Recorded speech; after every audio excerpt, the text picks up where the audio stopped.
വർഷ ഗിരീഷ് ചേരുന്നുണ്ട്. വർഷ, പുതിയ രീതികൾ നല്ലതാണ്, പക്ഷെ അത് ചെയ്യാൻ കഴിവുള്ളവരെ ചെയ്യാൻ പാടുള്ളൂ. ഇതിപ്പോൾ പുതിയ രീതി വന്നു, കുട്ടികൾ പറയുന്നത് എന്താണ്, ഇപ്പം നമ്മൾ തന്നെ എഴുതുന്ന കൈയക്ഷരം നമുക്ക് തന്നെ ആ പകർപ്പ് നോക്കി വായിക്കാൻ പറ്റുന്നില്ല. അപ്പോൾ പിന്നെ ഈ മൂലധനം എന്ന അധ്യാപനം അങ്ങനെ വായിക്കാൻ പറ്റുക എന്ന ശരിയായ ചോദ്യം ചോദിക്കുന്നു. ബഹുഭൂരിപക്ഷം പകർപ്പുകളും ഇത്തരത്തിൽ അവ്യക്തമാണ്. ആ പോർട്ടൽ വെബ്സൈറ്റ് അബദ്ധമാണ്. അപ്പോൾ എന്താണ് കുട്ടികളുടെ ഈ വിഷയത്തിലെ ആശങ്ക, രക്ഷിതാക്കളുടെ ആശങ്ക? വർഷ,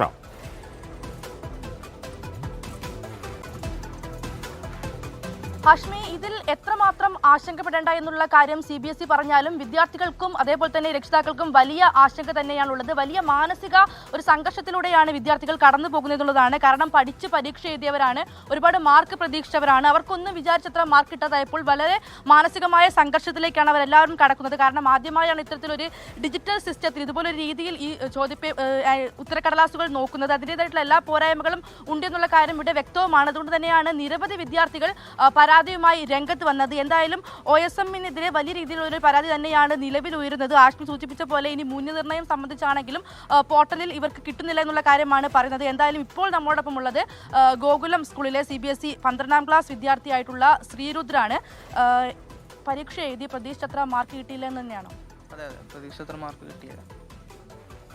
ആശങ്കയുണ്ട്. അതെ, റീവാലുവേഷന് കൊടുത്തിട്ടുണ്ട്. പേപ്പർ ഇന്നലെ രാവിലെയാണ് കിട്ടിയത്. സിസ്റ്റം ഒന്ന് പരിചയപ്പെടാനുള്ള സമയം കിട്ടിയിട്ടില്ല. ഇല്ല, പെട്ടെന്നായിരുന്നു.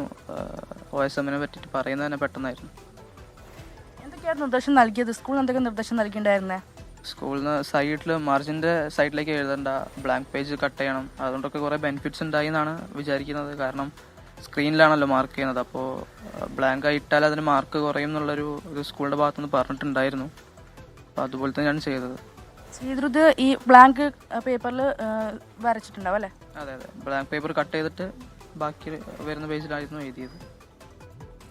റീവാലുവേഷൻ കൊടുക്കാൻ നോക്കിയപ്പോൾ എന്തായിരുന്നു സൈറ്റിൽ കിട്ടാത്ത പ്രശ്നമുണ്ട്? റീവാലുവേഷൻ ഫസ്റ്റത്തെ ഒരു 2-3 ഡേയ്സ് ഫുൾ ഹാങ് ആയിരുന്നു. അപ്പോൾ ഇന്നലെയും കൂടി നോക്കുമ്പോൾ ഇന്നലെ രാത്രിയാണ് ഓപ്പൺ ആയത്. Morning to night full closed ആയിരുന്നു, നല്ല ട്രാഫിക് ആയിരുന്നു.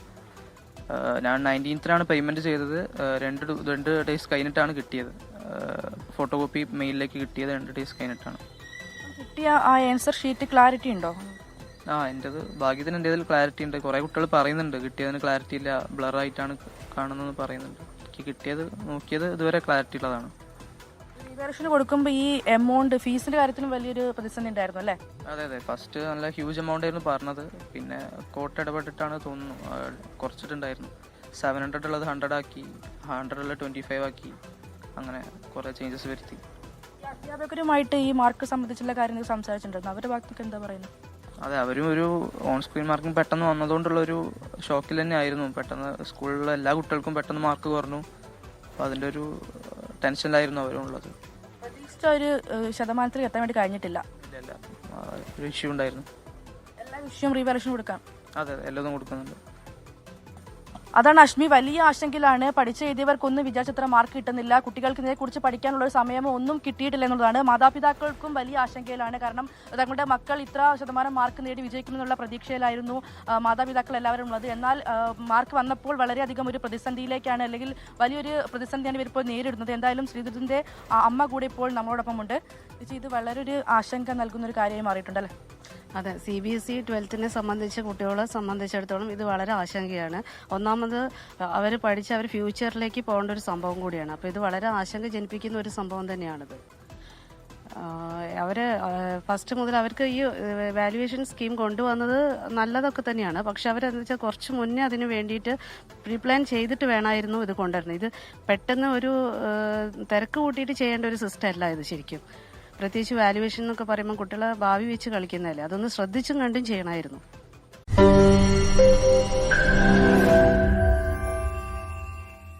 ലോകത്തെവിടെയായാലും ഏത് സമയത്തും 24 വാർത്തകളും ഓഗ്മെന്റഡ് റിയാലിറ്റി പാക്കേജുകളും എക്സ്പ്ലെയിനറുകളും വിശദമായി കാണാൻ ഞങ്ങളുടെ YouTube ചാനൽ നിങ്ങൾക്ക് സബ്സ്ക്രൈബ് ചെയ്യാം.